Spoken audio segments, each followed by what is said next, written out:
नमस्कार दोस्तों, TDS academy में आप सभी का स्वागत है।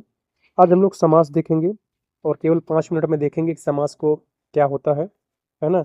और एग्ज़ाम में कैसे प्रश्न आते हैं, कैसे पहचानें समास को, ठीक है? देखिए समास का क्या परिभाषा होता है, क्या अर्थ होता है, सबसे पहले हम देखते हैं कि समास वह है जिसमें 2 या 2 से अधिक शब्द मिलकर एक नया संक्षिप्त रूप बनाते हैं, है ना? इसे संक्षेपीकरण भी कहा जाता है ना? तो इसके बीच में जो विभक्तियाँ लगी होती हैं का, के, ये सब हटा दिया जाता है ना? और इसका समास का इसलिए प्रयोग किया जाता है कि इससे वाक्य को छोटा करके लिखा जा सके, बोलने लिखने में सरलता इससे होती है और भाषा को इससे प्रभावी बनाया जा सकता है ना? और अगर हम संधि की बात करें, जैसे यहाँ पे 2 से अधिक शब्दों को मिलकर होता है, वहाँ पे 2 से अधिक वर्णों या ध्वनियों को मेल से जो विकार उत्पन्न होता है उन्हें संधि कहते हैं ना? तो ये परिभाषा भी इससे आते हैं। तो इसलिए ध्यान रखना है कि जब 2 से अधिक शब्दों का मेल होता है ना? एक नया संक्षिप्त रूप बन जाता है, तो उसी को हम समास कहते हैं। अब आइए हम लोग देखते हैं कि समास के भेद कितने होते हैं। तो समास के जो है 6 भेद होते हैं, है ना? तो पहले 4 भेद हुआ करते हैं, वर्तमान में इसके 6 भेद माने जाते हैं। पहला अव्ययी भाव समास होता है, दूसरा तत्पुरुष समास, तीसरा कर्मधारय, फिर आपका चौथा है द्वंद्व समास, जो यहाँ पे टाइपिंग थोड़ा मिस्टेक हो गया है। पाँचवां है बहुब्रीहि समास और छठवां आपका है द्विगु समास, है ना? तो छठा आपका द्विगु समास है। तो आइए एक-एक करके हम लोग देखते हैं पॉइंट वाइज़ पॉइंट, है ना? समय ना बर्बाद करते हुए। तो देखिए जो अव्ययी भाव समास होता है ना? इसमें क्या होता है कि जो पहला पद होता है ना? वो अव्यय होता है ना? अव्यय कहें या उपसर्ग लगा होता है ना? कोई जैसे क्या होता है कि समास में एक पहला पद होता है ना? एक दूसरा पद होता है ना? तो जो पहला पद होता है ना?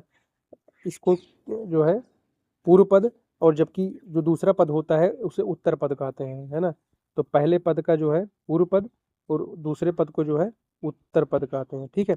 तो देखिए जो पहला पद होता है इसमें उपसर्ग या प्रत्यय लगा होता है ना? अव्यय होता है। इसके द्वारा हम पहचान सकते हैं, जैसे कि उपकार, यहाँ पे देखिए प्रत्यय उप लगा हुआ है। प्रतिदिन, प्रति यहाँ पे लगा हुआ है ना? यथाशक्ति में यथा जो है प्रत्यय लगा हुआ है ना? अत्यधिक में अति जो है ना? नहीं, उपसर्ग जो है लगा हुआ है प्रत्यय है ना? तो इन सब में जो है उप, प्रति, यथा, अति, है ना? तो ये सब जो है आपके लगे हुए हैं अव्यय, या इसके माध्यम से आप पहचान सकते हैं कि जो समास है आपका ये अव्ययी भाव समास है। अगला जो समास हम देखते हैं तत्पुरुष समास। तत्पुरुष समास में क्या होता है कि जो दूसरा शब्द या होता है आपका उत्तर पद प्रधान होता है और बीच की विभक्ति जोड़ने से अर्थ साफ हो जाता है इसके माध्यम से, है ना? और इसमें कारण जो होता है प्रधान, उसको हम लोग देखते हैं कि का, की, के, है ना?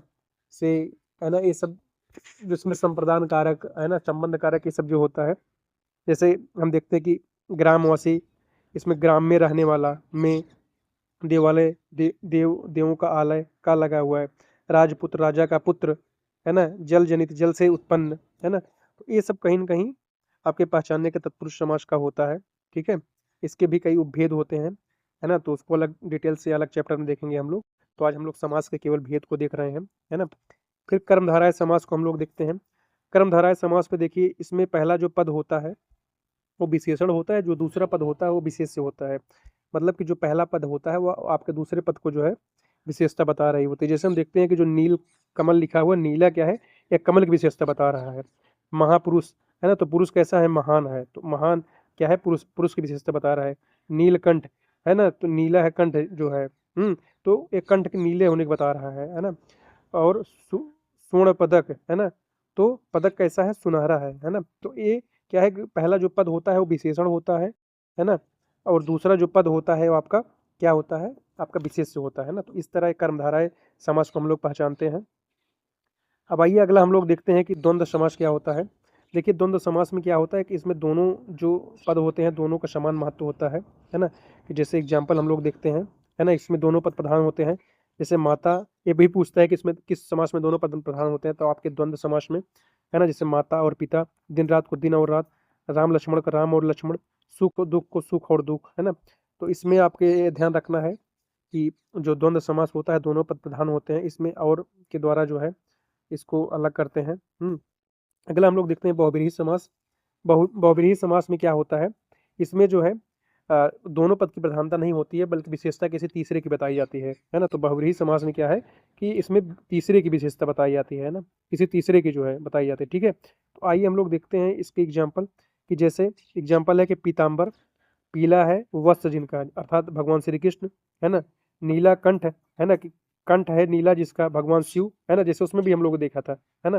तो इसमें क्या है कि हम देखते हैं किसकी विशेषता बताई जा रही है ना, किसी तीसरे की अगर बताई जा रही है तब वो हो जाता है आपका बहुब्रीहि समास। जैसे चार मुख वाला अर्थात भगवान ब्रह्मा, त्रिलोचन तीन नेत्र वाला अर्थात भगवान शिव, है ना। इसमें भगवान शिव की विशेषता बताई जा रही है, यहाँ पे जो है ब्रह्मा की विशेषता बताई जा रही है, ठीक है। तो इस तरह हमारा बहुब्रीहि समास हुआ। अब आइए द्विगु समास हम लोग देखते हैं, है ना। तो द्विगु समास में क्या होता है, जो पहला पद होता है वो संख्यावाचक होता है, जबकि दूसरा पद जो है आपका गणना बताता है, ठीक है। आइए हम लोग देखते हैं कि जो जैसे पंचवटी आपका है ना, कि पांच बिच्छों का समूह, त्रिलोकी, तीन लोक, चतुर्भुज चार भुजाओं वाला, सप्त सागर सात सागर, है ना। तो पहला आपका देखिए सात चार तीन पाँच, है ना। तो जो पहला पद होता है आपका संख्यावाचक होता है, तो इससे हम लोग पहचान सकते हैं कि आपका द्विगु समास है।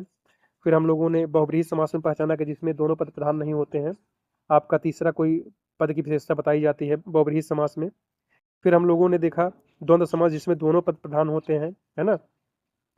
फिर हम लोगों ने देखा कि कर्मधारय समास जिसमें पहला पद विशेषण, इससे भी प्रश्न आता है कि किसमें पहला पद विशेषण दूसरा विशेष, किसमें दोनों पद प्रधान किसमें दोनों पद प्रधान नहीं, है ना। तो बहुब्रीहि में दोनों पद प्रधान नहीं होते हैं, द्वंद्व में आपके दोनों होते हैं, द्विगु में पहला संख्यावाचक, है ना। तो इस तरह जो है प्रश्न आते हैं इनसे, और उदाहरण से भी प्रश्न आते हैं आपके, है ना। तो कर्म धाराएं में पहला विशेषण और दूसरा पद विशेष से होता है आपका। फिर तत्पुरुष समास में क्या होता है, इसमें दूसरा पद उत्तर पद जो है प्रधान होता है।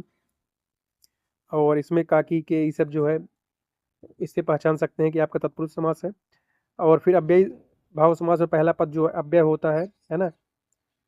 उपसर्ग होता है, इसके माध्यम से हम पहचान सकते हैं कि आपका अव्ययी भाव समास है। तो इस तरह हम लोगों ने समास को जो है 5 मिनट में समाप्त किया। तो इस तरह हमारा पढ़ाने का अप्रोच आप सभी को बेहतर लग रहा हो तो आप लोग TDS अकेडमी को लाइक शेयर और सब्सक्राइब करें, है ना। बहुत बहुत धन्यवाद आप सभी का।